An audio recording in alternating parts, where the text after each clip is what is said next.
नमस्कार सर, मेरा नाम राजू है। क्वेश्चन पूछा जाता है कि पहला 10,000 रुपया कैसे इन्वेस्ट करें। जस्ट अभी नया नया नौकरी लगा है, सैलरी आया है, तो पहला सैलरी या साल भर 6 महीना तो आप अपने घर को देखिए। वो सब करने के बाद, अपना मन भरने के बाद, अब लगता है कि पैसा इन्वेस्ट करने का बारी है और पहला 10,000 रुपया आपके अकाउंट में है, तो 2023 में वो कहाँ पैसा लगाऊं, ये क्वेश्चन है। लोगों के मन में एक डाउट होता है इन्वेस्टर के बीच कि मार्केट अभी लाइफ टाइम हाई है, तो बताइए 10,000 रुपया पहला शुरुआत कहाँ से करूं। जब आप मार्केट देखेंगे ना तो इस तरह से है, एक्चुअल में अगर देखेंगे तो मार्केट इस तरह से है। आप किसी भी स्टेज में पैसा लगाते हैं ना, वो पैसा 15-16% के रेट से बढ़ा ही बढ़ा है। तो यहाँ पे आप कह रहे हैं कि यहाँ पे मार्केट लाइफ टाइम हाई है, आगे भी पैसा आएगा। जब मार्केट गिर जाएगा तो यहाँ लगा दीजिएगा, यहाँ लगा दीजिएगा, यहाँ लगा दीजिएगा, फिर लाइफ टाइम हाई हो जाएगा, वहाँ पे भी लगेगा।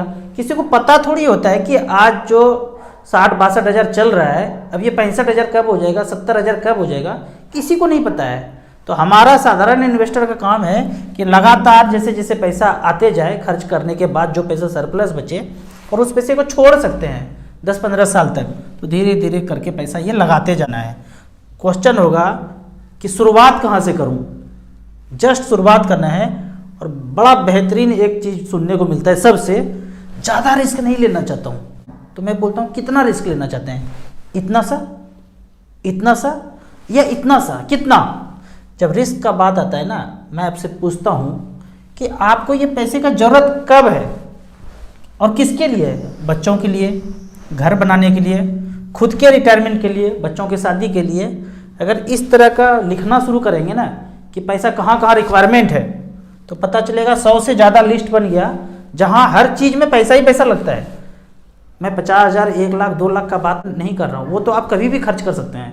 10 लाख, 20 लाख, 30 लाख, इस तरह से बड़ा खर्चा है, तो अभी लिस्ट बनाएंगे तो काफ़ी लिस्ट आ जाएगा। तो एक चीज़ रखिए, एकदम दूरदृष्टि, पक्का इरादा। वो क्या है कि यदि आपका एज 20 से 45 साल के बीच है, तो 15 साल कम से कम म्यूचुअल फंड SIP में टाइम दीजिए और टारगेट रखिए कि 1 करोड़ रुपया चाहिए ही चाहिए। और कोई भी चीज़ खरीदेंगे उसमें क्या लगता है, पैसा। तो कितने सारे भी काम है ना, वो सारे पैसे से ही सॉल्व होएंगे। तो जब ये पैसा हो जाएगा ना, फिर आपको पूछने की ज़रूरत नहीं पड़ेगा कि ये रिस्क कितना, टाइम कितना।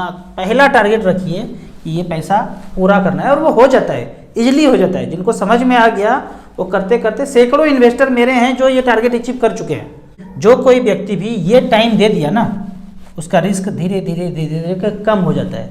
जितना छोटा टाइम उतना ज़्यादा रिस्क, जितना बड़ा टाइम उतना कम रिस्क। तो पहला यदि 10,000 रुपया इन्वेस्ट करने का पूछेंगे तो 2 फंड का नाम है SBI small cap, Nippon small cap. कैसे देखेंगे, यहाँ पे मैंने SBI स्मॉल कैप सेलेक्ट किया है।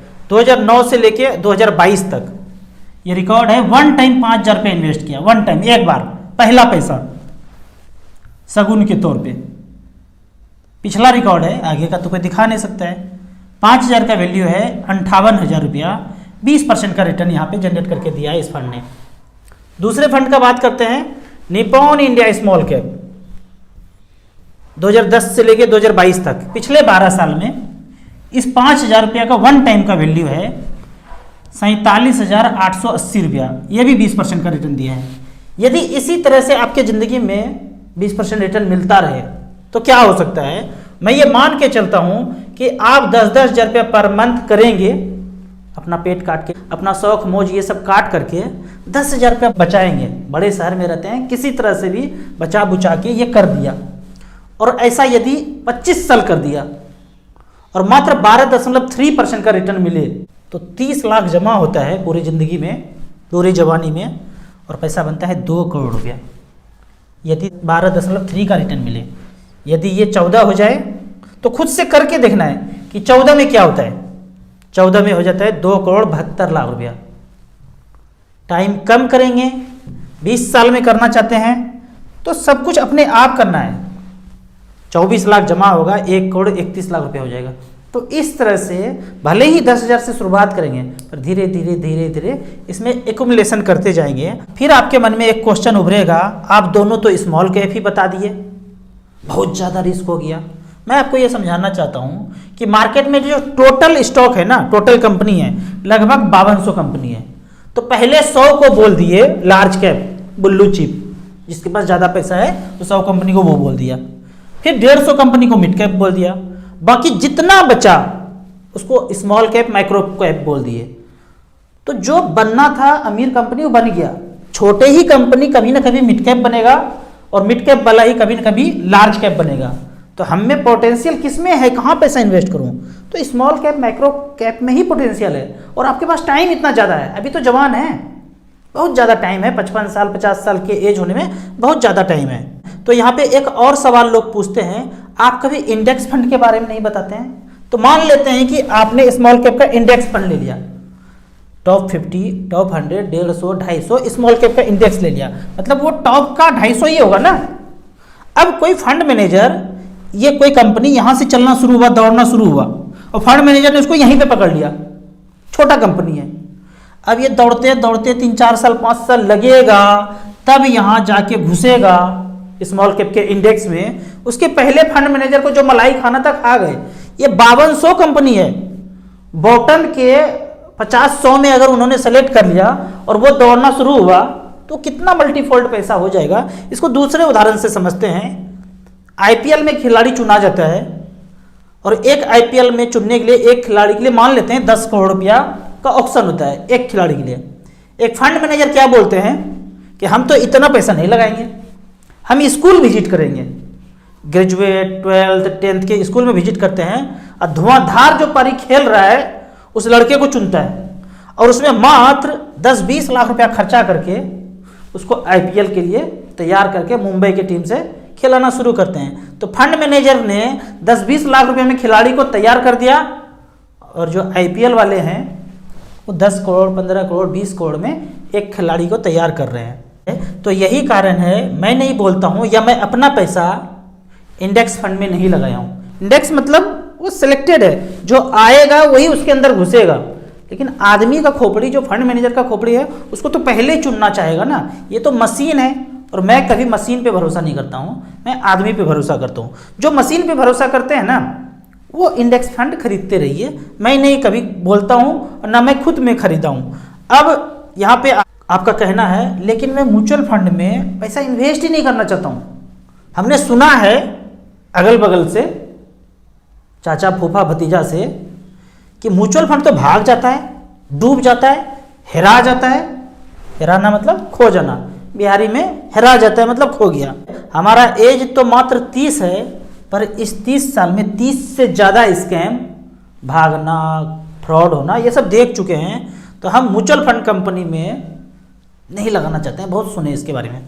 तो मैं आपसे पूछता हूँ, कोई म्यूचुअल फंड कंपनी एएमसी खत्म हो गया, इसके बारे में मुझे बताइए। तो एक कमेंट्स आता है सहारा डूब गया, सहारा डूब गया। तो यहाँ पे आपको पहले मैं उदाहरण देना चाहता हूँ कि यूटीआई म्यूचुअल फंड का एक फंड है यूटीआई मास्टर शेयर, 1983 से ये शुरू हुआ था, तब से लेके अब तक ये तो भागा नहीं। फंड का नाम है यूटीआई मास्टर शेयर। शुरू कब हुआ था? लॉन्च डेट 18 अक्टूबर 1986 से ये शुरू हुआ था और इसमें टोटल पैसा है देशवासियों का 10,000 करोड़। ये तो नहीं भागा। एक और फंड है, फंड का नाम है एसबीआई लॉन्ग टर्म इक्विटी, 1993 से शुरू हुआ था और इसमें टोटल देशवासियों ने पैसा लगाया है 11,000 करोड़। ये तो नहीं भागा। कौन सा भागा? तो आप बोलेंगे कि सहारा म्यूचुअल फंड भाग गया, खत्म हो गया। वो भाग नहीं गया, उनको रोका गया, उनको कहा गया not fit for business. SEBI ने उस पर लगाया आरोप कि आप बिजनेस करने के लायक नहीं हैं, क्योंकि आपका अलग अलग बिजनेस है और वहाँ धोखाधड़ी इन्वेस्टर के साथ ज़्यादा देखा गया है। तो उनको बोला स्टॉप करो, ये नौटंकी हम अब ज़्यादा चलने नहीं देंगे। तो इन्वेस्टर को टाइम दिया कि आप अपना सारा पैसा 4 अप्रैल 2020 के पहले सारा निकाल लीजिए, इसका अब बोरिया बिस्तर समेट रहे हैं। तो सारे इन्वेस्टर को लेटर गया, जो जानकार हैं वो सारे पैसे निकाल लिए, लेकिन अभी भी हो सकता है कुछ पैसे नहीं निकला हो। तो यहाँ बोलते हैं जिनका pan card, KYC, account number सारा कुछ अपडेट था, उनका तो डायरेक्ट क्रेडिट हो गया। लेकिन अभी भी जिसका पैसा पड़ा हुआ है तो क्या करेंगे? जाएंगे उनके ऑफिस में, कार्बी कैंप्स के ऑफिस में जाएंगे। हालांकि कार्बी के ऑफिस में जाएंगे, उनका ऑफिस तो मेन ऑफिस तो बंद ही हो गया होगा। तो आपको ये केवाईसी वगैरह करेंगे तो वो पैसा क्रेडिट हो जाएगा। और ये जो किया गया है इन्वेस्टर के प्रोटेक्शन के लिए किया गया है, ऐसा नहीं कि पैसा खत्म हो गया। यहाँ पे इंटरेस्टिंग बात यह है कि सहारा म्यूचुअल फंड डूबा तो सही, लेकिन इन्वेस्टर का पैसा देने के बाद डूबा। दो उदाहरण और लेता हूँ कि यहाँ पे दो म्यूचुअल फंड है, L&T mutual fund, HSBC mutual fund. L&T mutual fund बोलता है कि हम ये बिजनेस नहीं करेंगे और सारा का सारा HSBC ने इसको खरीद लिया। दूसरा एक और उदाहरण है IDBI म्यूचुअल फंड का नाम आप जान रहे हैं, सुन रहे हैं, इसको भी लगभग LIC टेक ओवर करने जा रहा है, ऐसा न्यूज में है। अगर तो ऐसा हो गया, ऐसा पहले भी हुआ है, रिलायंस म्यूचुअल फंड का नाम आप नहीं सुनते हैं, अब वो निपॉन म्यूचुअल फंड है। तो हुआ क्या, यहां से यहां सारा जब ट्रांसफर हो गया तो फंड मैनेजर हो सकता है चेंज हो जाए, ज्यादातर केस में वही फंड मैनेजर होते हैं। अगर चेंज हुआ तो मैनेजमेंट चेंज हो जाएगा, मतलब आपका पैसा तो पड़ा हुआ है, अब उस पैसे को मैनेज करने के लिए या तो वही फंड मैनेजर होगा, अगर नए कंपनी में वही नौकरी करते रहेंगे तो वही फंड मैनेजर होंगे, या चाहे तो नया कंपनी बोलेगा नहीं ये फंड मैनेजर नहीं, हमको ये फंड मैनेजर चाहिए, तो आपका मैनेजमेंट चेंज हो जाएगा, पैसा कहीं नहीं जा रहा है। उदाहरण के तौर पे बैंक ऑफ राजस्थान एक हुआ करता था, अब नहीं सुनते हैं आप इसको, क्योंकि उसको ICICI बैंक ने खरीद लिया।